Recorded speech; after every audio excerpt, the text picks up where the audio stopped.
Hello, did you know that yesterday, the 1st of June, was International Dinosaur Day? I love dinosaurs, do you? What's your favourite dinosaur? Mine is the demon duck of doom. He's an Australian flightless bird that was found during the Cretaceous period in outback Queensland. And he has a starring role in my children's chapter book, Fossil Frenzy, The Adamson Adventures 3. Zach, Claire and Luke find themselves in the drought-stricken outback of northern central Queensland, where the only hope to save the family farm is buried in the past. To do so, they travel back in time to the land of the dinosaurs. And where we find them today is waking up in the morning in a cave back in time.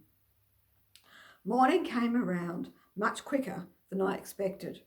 We were woken by a sharp snap. What was that? Claire jumped out of her sleeping bag and almost landed on top of me. I shoved her away and covered my eyes from the bright sunlight, beaming in through the cave's entrance. Something is out there, Zach. What is it? Luke scrambled to the front of the cave, with his sleeping bag still hitched around his waist.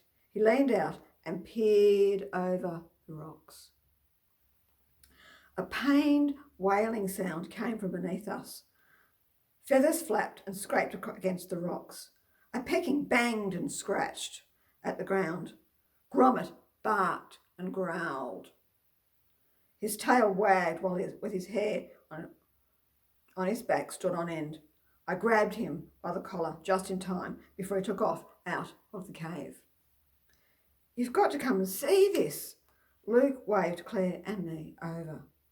The demon duck of doom is back. And it looks like he's got his foot caught in something. Luke leaned a little further as we came closer. Did you set the rabbit trap last night, Zach? Wow, what a brilliant idea. Almost as good as my baked beans, he laughed. Yeah, but I didn't really think it through. I rubbed the sleep out of my eyes and scratched my head. I didn't think about what to do if we actually caught anything. Now we're stuck up here. How are we going to sneak past it? Is the demon duck of doom a carnivore or a herbivore, Zach? Shouldn't we let it go? We can't leave it there to die.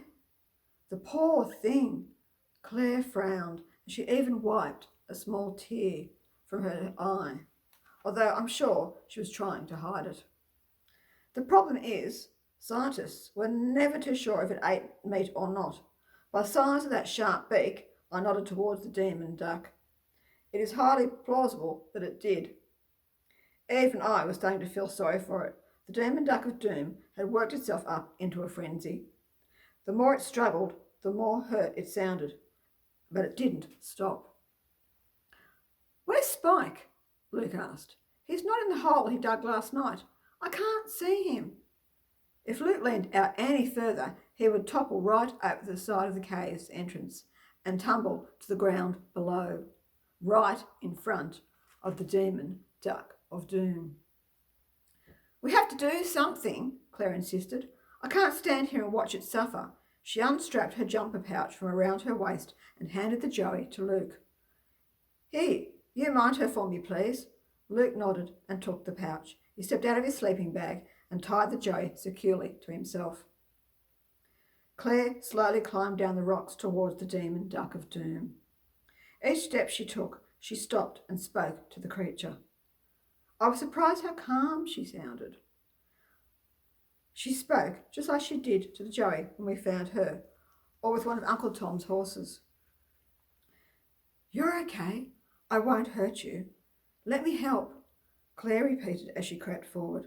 Luke and I stared in stunned silence. I wasn't going to make a sudden move or spook the creature further.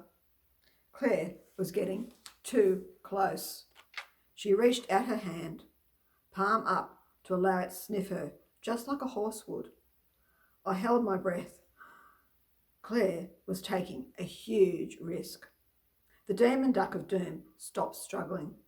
It stood, and stared at her and twitched its head from side to side. Good boy, Claire continued. She reached out into her pocket, then opened her hand again, palm up, to reveal a small bunch of grapes. The giant bird sniffed her hand again. Then its beak opened wide. Luke and I both gasped as the giant beak lunged forward. I wonder what might happen next. Is Claire going to be safe or not? If you would like to read Fossil Frenzy, The Adamson Adventures 3, and find out whether the demon duck of doom is in fact dangerous or not, you can go to sandrabennettauthor.com to purchase a copy. Thanks for listening, and I hope you enjoyed this little piece from Fossil Frenzy, The Adamson Adventures 3 for International Dinosaur Day. Thank you.